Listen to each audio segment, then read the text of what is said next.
We have the Growing Up event in Pokemon Go coming out, which is going to feature shiny Toxel in 10-kilometer eggs. So if you didn't get one, now would be the time, because in this video, we're gonna go over all the tips, tricks, and strategies to help you guys max out. So welcome to the Trainer Club. Here we go.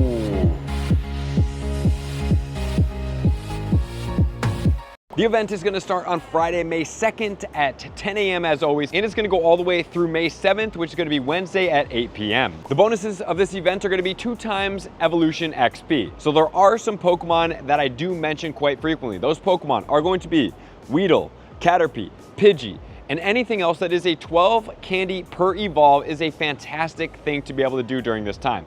This helps you guys be able to get more XP just by evolving Pokemon. And remember, for these Pokemon, especially if there's 2 times catch candy, and I do point that out during these events, that is all you have to do is use a Pineapple Berry, and on those Pokemon, you're pretty much gonna be getting 12 candy per catch, which will help you evolve for more XP.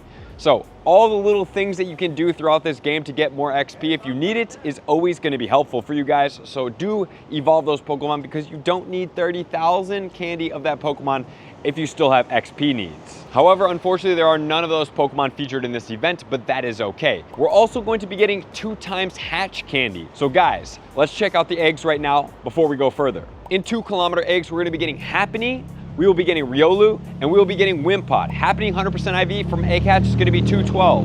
Riolu is going to be 567. And then the Wimpod will be 286. And then we're going to be getting 5-kilometer eggs, which is going to feature Mime Jr. Mime Jr. 100% IV on a hatch is going to be 626. It can't have a shiny. I'm not 100% clear if this is limited to Europe or it's going to be global, but we'll see here as soon as the event starts tomorrow. Also in 10-kilometer eggs, there are only going to be 2 things hatching. So one will be Toxel and one will be Tinkating. However, just note that apparently 10-kilometer eggs are extremely rare.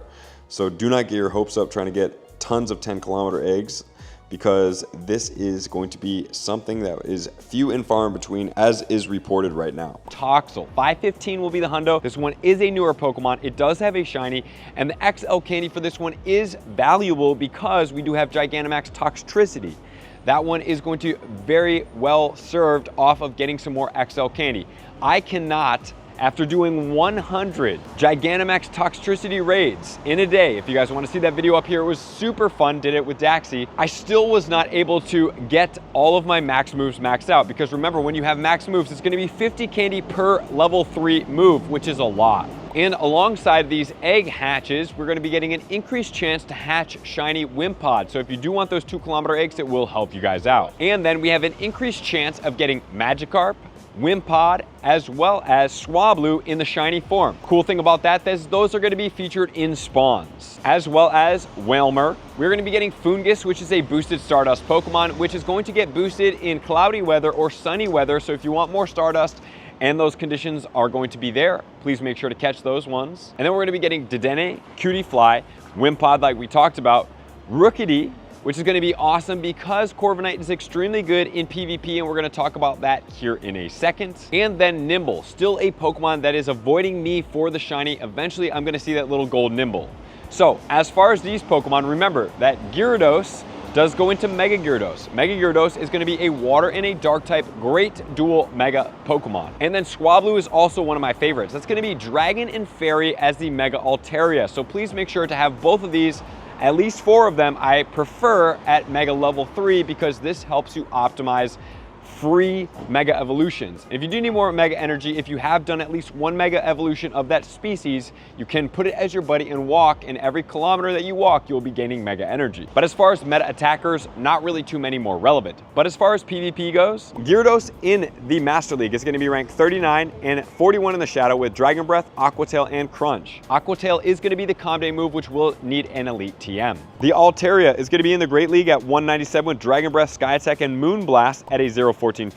The Golisopod is actually an extremely relevant Pokemon in all of the leagues, which I was very surprised in. It's going to be ranked 42 in the Great League with Shadow Claw, X Scissor, and Aqua Jet at a 014-15. In the Ultra League, ranked 28, same moveset at a 114-15. And then in the Master League, it's actually going to be ranked 57 with the exact same moveset. And then we also have the Corviknight. It's going to be ranked 6 in the Great League with Sand Attack, Sky Attack, and Iron Head at a 013-14. Looks like Iron Head is going to be a exclusive move that will need an Elite TM on it. And then in the Ultra League, rank 2 with Sand Attack, Sky Attack, and Iron Head at level 48.5 at a 0-15-15. Which then is going to lead us to what mega should we use during this time? Well, my favorite mega for this is going to be for Rookity, because it's a brand new Pokemon pretty much. You don't have a lot of XL candy for it, more than likely, unless you've dumped some XL rare, which I don't think is a great idea. So for this one, flying types are going to be to your best benefit. Just as a reminder that Tapu Fini will be the tier 5 raid boss. This is going to be a water and a fairy type Pokemon. 100% IVs are going to be 1632 or 2041 in rainy conditions or in cloudy weather. Unfortunately, flying does not share a typing with either of these Pokemon. So for the flying type, you could do Mega Pinsir, which is going to cover Wimpod. So if you do want that one, you can do it. However, when I do flying types, my favorite is Rayquaza because it's also going to cover Psychic and it's going to cover Dragon. So that would cover Swablu as well, which is a 400 candy per evolve. But if you do want a different one, which is going to cover the Magikarp, you could use some type of water mega that's out there that would also cover the Tapu Fini, something like Kyogre, my other favorite Pokemon. My top 3 favorite megas are going to be Kyogre because it covers all rainy weather. It's going to be Groudon because it covers all sunny weather. And then it's going to be Rayquaza because it covers all windy weather. So that's 3 typing per Pokemon right there. And then we're gonna have increased chances of getting extra small and extra large Pokemon, so please don't overlook this. Use this for your badges, try to get them platinum. Remember, when you get one, you can catch it, evolve it for 2 times evolve XP. That's gonna count as an additional encounter of that Pokemon. And then let's say you store all of them in a folder and then you trade them with somebody who else has done the same. Caught one, evolved it all the way to the top, and then you swap it. The swap and trade counts as another encounter. So you technically could get catch, evolve, it's the 3rd evolution, trade, which would be 4 encounters per Pokemon caught, which is really impressive and helps you get those badges completed really easily. And then we're gonna talk about the field research, so let's check it out. And the research tasks are going to be evolve a Pokemon for a Magikarp encounter, 117, Wailmer encounter 629, Swablu 353, and a Wimpod at 215. Power up Pokemon 5 times, not my favorite task. However, you can also get the exact same rewards. Remember that all of these Pokemon are pretty much shiny boosted in here, and then trade a Pokemon is going to be a Tandemaus encounter at 382. And then for the paid research, we have growing up premium timed research, evolve a Pokemon for a Magikarp, evolve 2 for a Swablu, 3 for a Wailmer, 4 for a Wimpod, catch 10 Pokemon for 5 Pineapple Berries, 20 for 10 Pineapples, catch 30 Pokemon for a regular incubator, use 10 berries to help catch Pokemon. For a Rookity, hatch an egg for a Tandemaus, hatch 2 eggs for a Lucario, and then you're going to get a Tandemaus encounter, a growing up pose, and 3,000 Stardust. And then we also have a collection challenge that is going to be hatch a Wimpod, Riolu, as well as a Happiny, and that's going to get you a Tandemaus encounter, 5,000 XP, 5,000 Stardust. All right, guys, so that's going to do it. Please don't overlook this event. The Toxel hatches, if you're able to get 10-kilometer eggs, do that.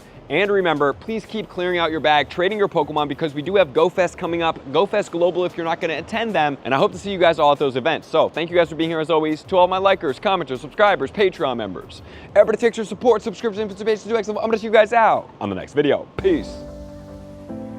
I want to take this time to thank everybody who supports me in every facet. It means the world to me, and an extra special thank you to all my Patreons. I greatly appreciate the extra support to continue to allow me to pursue Pokemon Go full time, allowing me to create my daily video uploads in the most timely fashion for everyone's benefit. Plus, I get the amazing experience of sharing my creative processes behind the scenes and raiding all around the globe with select upper tiers. Thank you everybody for being a part of the Trainer Club. You all mean the absolute world to me, and I will see you guys out on the next video.